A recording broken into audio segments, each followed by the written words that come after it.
What's poppin', y'all? Ye just crashed out on another former friend of his, but this one's different than all the others because it uncovers a very weird relationship dynamic between an individual that somehow finds his name next to the names of every famous person that we care about within hip hop. So this all starts with Top 5, and that's the individual we're talking about.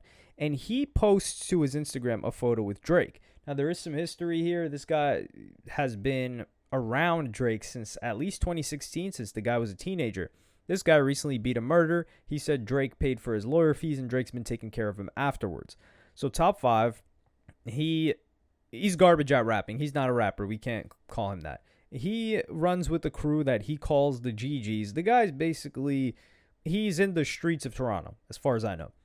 And he posts this and says, "The president and the boy at Champagne Poppy." And one of the people that comments underneath this is Los Angeles Confidential, which is the game. And he says, "Big Montings, fire emoji." Now, we come to discover something new through Ye, which is that he has issues with Top 5. And then he says, "Why Game, who I gave 2 Maybachs to, is showing love to Top 5, who calls threatening to kill me." Well, I guess I'm not going to be executive producing that album anymore. And this is in reference to most likely Ye making comments on Drake, because this guy Top 5 has this habit of calling out and threatening and basically saying he's going to destroy anybody that says anything negative about Drake. He did it to Kendrick Lamar. He did it to J3 Hitta, who's Hitta J3. And Kendrick Lamar also saying that they weren't allowed to perform in Toronto and they could try and they would see what's going to happen, which doesn't sound too great for somebody that just got off of a case of murder. But Ye had worked with the Game too. But this gets even deeper, because Game replies and says, "F you and your Maybach's little ninja emoji. I'll be back in LA in a week. Come get him yourself. I ain't never asked your weird ass for nothing, and when you gave me the cars, I said you ain't have to, and I was good, but you insisted. Then you hit me with the you ain't never got to worry about nothing ever in your life. I owe you for being the only solid dude out of everybody. Got my number, but won't call like a man and address a situation you asked me to fix.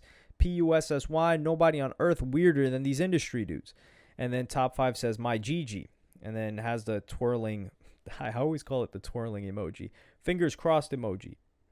And then the Game continues on to say, "You asked me, did I know Top 5? I said, yeah. You said he was threatening you, and I asked you if you wanted me to reach out to him. You again said, yeah. So I hit Top 5 and tell him to let it go. Out of respect for me, he agreed. I texted you to tell you it was done, and you changed your number."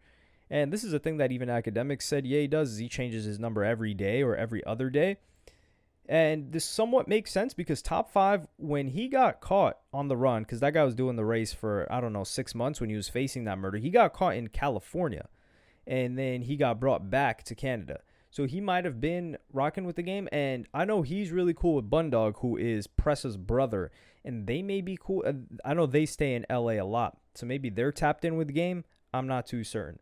And there's other information that I don't want to put out there. I don't want to get anybody in trouble. But I think that's where the relationship to the Game comes in. But I think this is very weird. Number one, the Game is completely right here, and I respect how he handled this, and I like how he handled this. Because he said, yo, I handled this situation. You didn't get the information because you changed your number. You didn't follow up with me about it. I don't have your new number. And on top of that, you're going on Twitter angry when you could have just messaged me about this. So what the hell? And I would have clarified everything for you. So this is just what happens when you deal with somebody that's like Ye. If you've ever dealt with a personality like this, and I'm not saying the musical genius part, but somebody that moves like this, you completely understand. And I understand what Game is going through here. But the relationship between Top 5 and Wack 100 is what is odd to me. Because Wack 100 is the one that put together Game even doing a song with Kanye West. Because if you guys remember, they had a song and a music video put together last year, sometime around last year.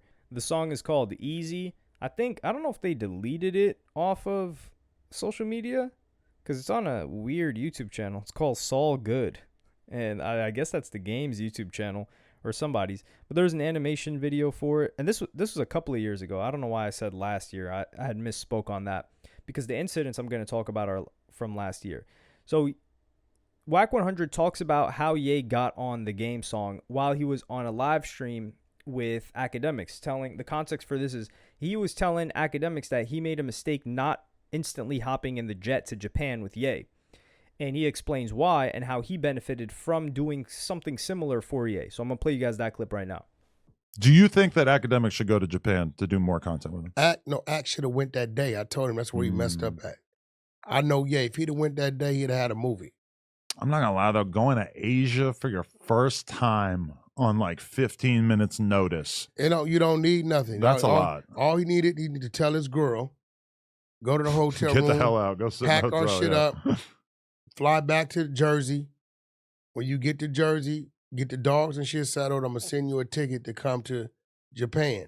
Him and his film crew, 2-3 dudes, Ye would have kicked people off the jet if he needed to, put them on there and rode. But to me, it didn't sound like Ak was going to have a space on the jet. It sounded more like Kanye was saying, no, find your way to Japan and we can link. No, let me tell you something. No? We was in Minnesota. Okay. We was out there supporting his basketball team. This is real talk. Ye wanted some sushi. We leave the game. We go to the sushi bar. Mm-hmm. Dudes coming over there. Some white dudes want to talk some business.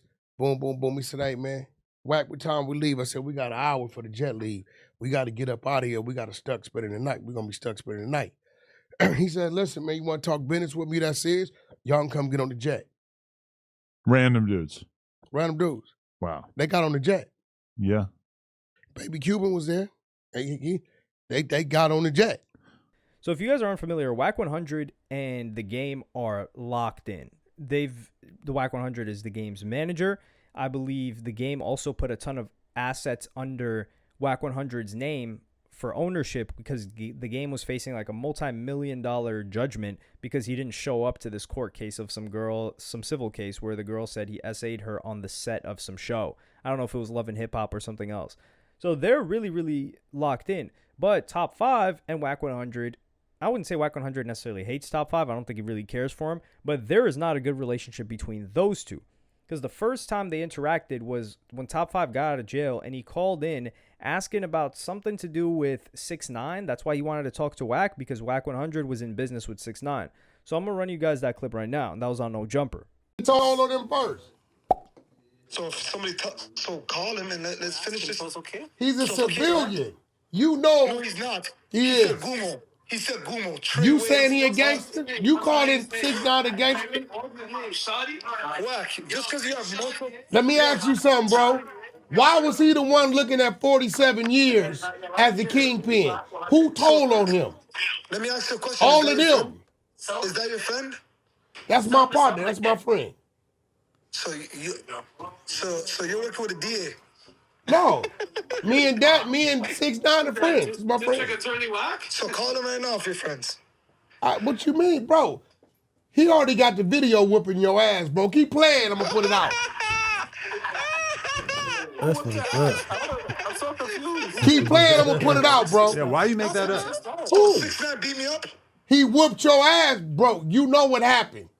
6ix9ine? You're smoking drugs. Hey, bro, put some respect on Daddy's name. Yeah, he really smoking crack. This is a real thing. Listen, you look like a glazed donut, Wack 100. I f with this dude. I like this dude.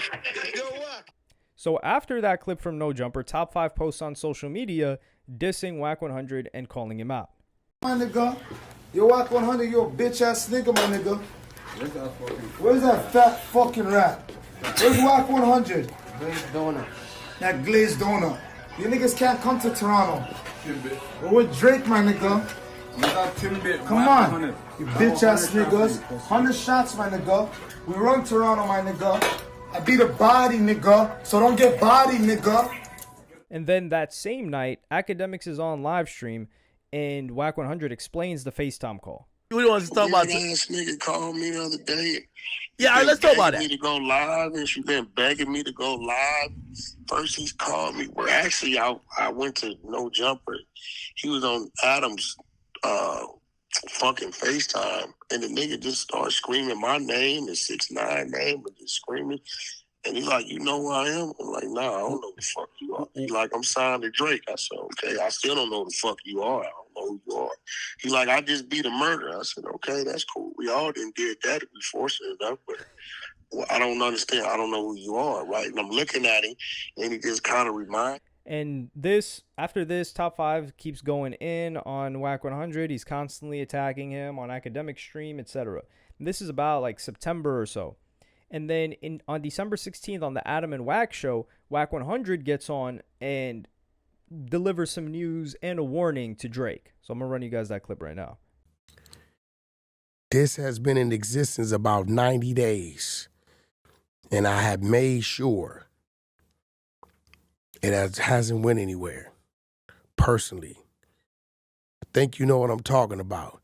That dude with his mouth and the things he say does not support your career and how far you come. I'm telling you as a brother, this is how much I got respect for you. That's the red button? And if you have something here, I'm gonna let you plug into it and look at it when we're done. What is it? You're gonna see how much. Get the fuck away from Top 5, bro. Y'all world, remember, I'm warning Drake. He's gonna have you hemmed up, called up, and cuffed up. Dude is reckless with his mouth. He ties you to things, and he's a dumbass. This is how much respect I got for you. But not enough respect to not taunt him with it on a podcast. Not taunting him with it. I'm just letting him know. So this caused a lot of people to be surprised. Some people were calling academics police, or not academics. They were calling Top 5 and Wack situation police. They were saying Wack was threatening to snitch. Wack's known for having a lot of videos. And then they go at it again on Axe Stream that same night. And then he believes that he has something against Drake. So he thinks Top 5 is around Drake because he has something against him, because to Wack, it doesn't make sense why he would be around this guy. So I'm going to run you guys that clip. I'm starting to think Top 5 got something on Drake, bro. Why would you think that? Because for him to continue to have this weirdo around him like that, I mean, he see the shit he been doing. Right? Who's this? That's a dude getting his ass whooped. That ain't him. I got all kind of shit in the war chest. And then they start arguing about what he says Drake does for him. So we'll run that one. Dude is the police. Hey, look, bro. You a reckless ass nigga. You know what you did. You know what you did. Hey, listen. Put that on your mama. Put that on your mama. You wasn't screaming Drake's name, doing a bunch of other dumbass shit, flashing watches and all kind of shit, talking about what he didn't took care of you to do and what you would do. Put that on your mama, nigga, and I expose your bitch ass. That's some rat shit. I don't know what you're talking about. Oh, my yeah. Mama. Okay. I'm my mom. What? Okay, I'm my mom, gangster. Now I'm going to expose. I don't know what you're talking about. Now you about to get exposed. You want some rats? It's full of So you didn't text me? Hey, you didn't text me and ask me, Wack, make sure them people don't release that? Put that on your mama, because I got the text. Because I'm on FaceTime talking to you about... Put that on your mama. You didn't text me, begging me, saying, Wack, make sure they don't release that. You're academics. Put that on your mama, little bitch. Hold on. Put that on your mama, little bitch. Yo. Shut up, You little bitch-ass nigga. You reckless nigga. You bad for the business. Put that on your mama. And this whole situation just keeps escalating. So these guys have beef. So I'm wondering how this is happening whilst the game and Wack 100 are really tight. And in January, keep in mind, this incident was December 16th. So when they argue about that, in January, Top 5 gets arrested. Top 5 gets arrested for like a gun or something like that. Or so Top 5's home gets raided and they find a gun. And the police called it an investigation. And then what one of these IG pages was saying, these Toronto pages, so clearly they're going to lean bias towards Top 5. They said that Wack 100 screenshotted Top 5 with the gun and posted it to the internet. And he threatened to release incriminating videos. So what likely, if we're going to use our head a little bit, what likely happened was Top 5 calls him on a FaceTime video. He's holding a gun. Wack 100 is allegedly might be recording it, and Top 5 is like, saying like, you know what I do for Drake, pointing the gun at the camera. I've done this. I will do this. If anybody comes at him, this. And a video like that is very incriminating, not only towards Top 5, but also you could link that to Drake somehow, where you're saying like, yo, this guy's saying he's on your behalf. You're in photos together. He's saying you paid for his legal team. He's saying you give him money, and he's saying that he's willing to do this for you. So that's something that could trace back to Drake and in a legal perspective. Now, some people, the whole snitching thing, I don't even want to hear about it because Wack 100 didn't put out the actual video, and I'm not trying to get into that argument.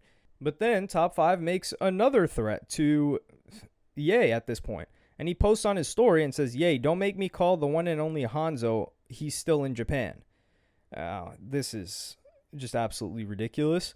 But it just goes to show that I'm wondering what the hell Top 5 and the game's relationship is like. Because usually, like for example, there is a lot more for the game to benefit from if he cares about his career. I think the guy's just chilling from being cool with Ye than from maintaining a relationship with Top 5. Now, I don't think the game called out Ye in the way that he did because he likes Top 5 more or wants to defend Top 5 or wants to preserve that relationship. I think the game felt disrespected where he's like, yo, Ye is saying like he gave me, basically it's like Ye's making it seem like I need him and he didn't do these things out of love. And I told him that he didn't have to do these things.